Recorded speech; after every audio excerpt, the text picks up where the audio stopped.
Our next guest, Brad Porteus from Bridge Grades. Now, he is the executive director and a partner at Builders Movement. You're going to be talking to us, Brad, about Bridge Grades releasing second, quote, report cards for 119th Congress. So tell me what you mean by that.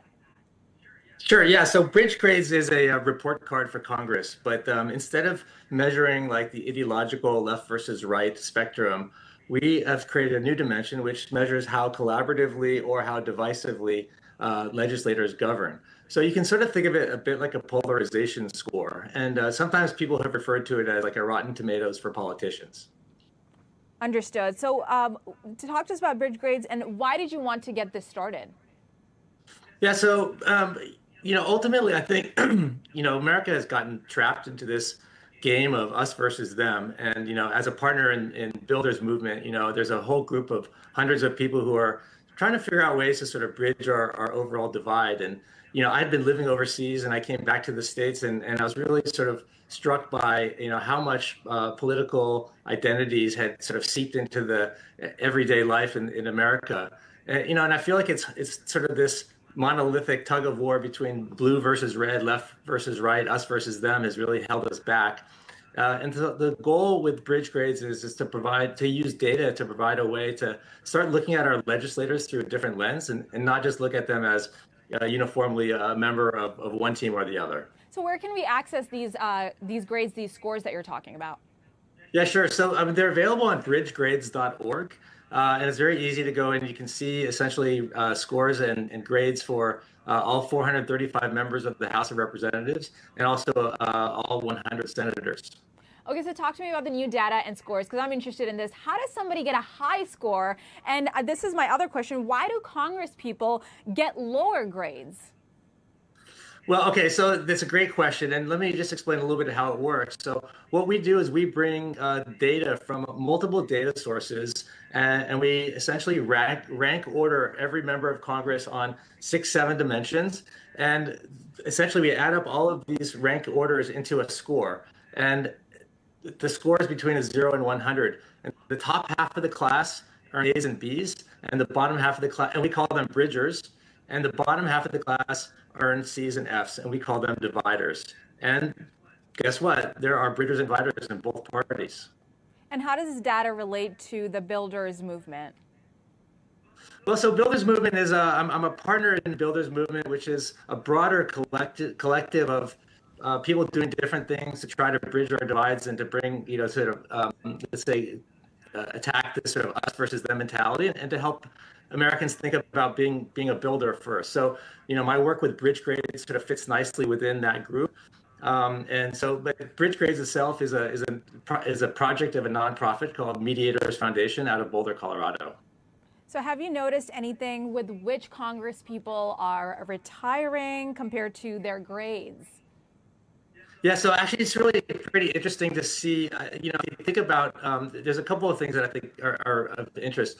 First one is like when you look at the grades and you look at the people who are earning low grades, especially the people who are earning Fs, I find that a lot of those names are extremely familiar. So these are people who are in the news a lot and they're sort of almost famous. But if you were to then look at people who are earning As, these are people who, I'm very unfamiliar with. I'm not an intrinsically political person, but I've obviously become a lot more interested in this through this work.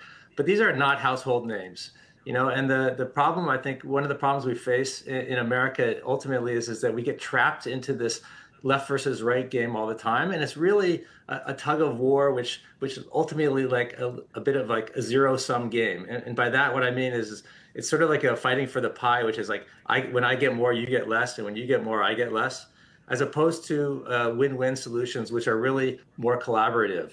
And what Bridge Grades is able to do is to use data to identify who are the more collaborative members of Congress and who are the more collaborative legislators who are doing cross-partisan work and looking for solutions that are in the interest of in our common interests. So for background, higher scoring Congress peoples, they are leaving disproportionately, correct? Right. How did the recent government shutdown, the 40-plus day shutdown, show you who is more of a builder or who is more of a divider?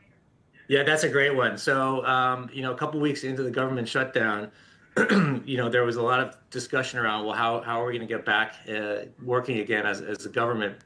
And we wrote a piece a couple weeks in that suggested that the GOP, who needed 8 votes to get the government back started again, ought to look at the people who have high bridge grades. And then 4 weeks later, sure enough, the coalition of members of Senate, the eight senators from the Democratic Party who joined with the rest of the Republicans to reopen the government, all 8 of those are earning A's or B's and are bridgers on our metric. So it's a great sort of validation of the fact that and just to be clear, the way our system is designed, it should be an equal, even split. So if you were to pick any 8 senators, the odds are that 4 would be bridgers and 4 would be dividers. In this case, all 8 of them were bridgers. And this is an indication of the fact that these are the types of senators who are a lot more collaborative than their peers. And so it made a lot of sense that the Republican Party was able to have a dialogue with those 8 senators and find a way to get the government restarted. And Brad, if I'm the average American watching this at home, can you explain to me simply, why do these grades matter to us? That's a great question. So I think the way to think about this is, we're in a society now where we've sort of most people have joined up into one of 2 camps or teams. You're either on the red team or the blue team, or maybe you don't care at all. But typically there's these 2 monolithic sort of teams, if you want to call it that. And it's pretty crazy to think that with 350 million people, and we live in a country where we have the freedom to have individual beliefs, that somehow these 2 monolithic organizations are going to be able to accurately represent all of us. It's just not really realistic. So I think the reality is that it's easy to sort of, in this us versus them world, it's easy for us to say, well, the other guys are like this, and we're like this. And so it's meaning like there's only sort of, it's very like one-dimensional. But the reality is different. In reality, you have dimensionality within each of the different parties. And by that, what I mean is there are people who are more collaborative and there are more people that are more divisive within each of the 2 parties. And what we're able to do is to offer a lens which you can then look at politicians and especially legislators to figure out, well, who is going to be more collaborative than others. So in terms of like, what does it mean for everyday Americans? I think one thing is that, I invite people to, when they're reading the news or hearing about a congressperson, whether it's a House rep or a senator, I encourage people to come to bridgegrades.org and take a peek and look at their scores and look at their grades, which is actually really interesting and indicative of the types of people who are, again, building solutions for our common interests. The other thing I can recommend is that people join Builders Movement, and this is like there's 4 million people who are following Builders Movement on social media, and one of the great things about what they're doing is they're spotlighting and showcasing like inspiring ways that we have commonality. The algorithm, the profit-seeking algorithm that dictates a lot of the news that we all experience as consumers, tends to show us the extreme, how separated we are and so forth. So the algorithm likes to enrage us, which engages us, and that creates profit. So we tend to think that we're a lot more divided as a society than we actually are. And Builders Movement is doing a great job online and in other places to actually showcase that we're actually a lot more unified and aligned than we think. And that this is a great thing that consumers or citizens can do, which is, follow Builders Movement and get exposed to a lot of the really amazing things that are happening out there. And Brad, in an us versus them world, why should we care? Well, I think the us versus them world is sort of holding us back. I think if you think about if we're so busy fighting a game of tug of war, we're really not getting anywhere. And so if you think about it in terms of, look, Americans pride ourselves on being like innovative and coming up with, new ideas and this kind of a thing. And this left versus right, us versus them culture we're in now is holding us back from actually coming up with great ideas. And, I think we've been tricked into thinking that our differences are the problem. But actually, if you think about it, the fact that we have the freedom to have all of these different personal beliefs is our country's superpower. What we've lost, though, is our ability to hear each other and to sit at the table together and to come up with new ideas that can make everybody better off. we're so busy taking each other down or trying to convince the other side that they're right or wrong that we're not actually focusing on the commonality we have with each other.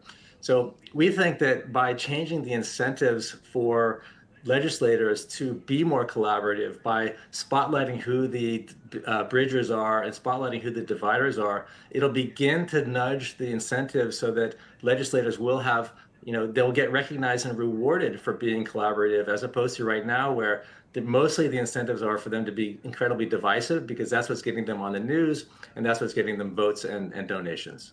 Well, Brad, I really appreciate you being here. We learned something new. Where can we find more information about this online if viewers are interested? Please come visit bridgegrades.org or just search in a search engine for Bridge Grades. You'll find it pretty easily. And then have fun poking around. Check out and see your own House representative, your own senator, other people you've heard about. You can go take a look and, be open-minded and curious. The fact is that there are really compelling collaborators in both parties. And so let's recognize those people and give them the support that they need, because I think America needs a lot more collaboration to come up with more win-win solutions for all of our common interests. Absolutely. Collaboration is important. Bridging the gap is important so we can really come together and have a normal discussion like human beings, which is so very important. Brad, thank you so much for joining us. First time on our show, Fox 5 Weekend Live. Really appreciate it. We were speaking to Brad, and now we are going to be turning things over to Live Now, which is showing our political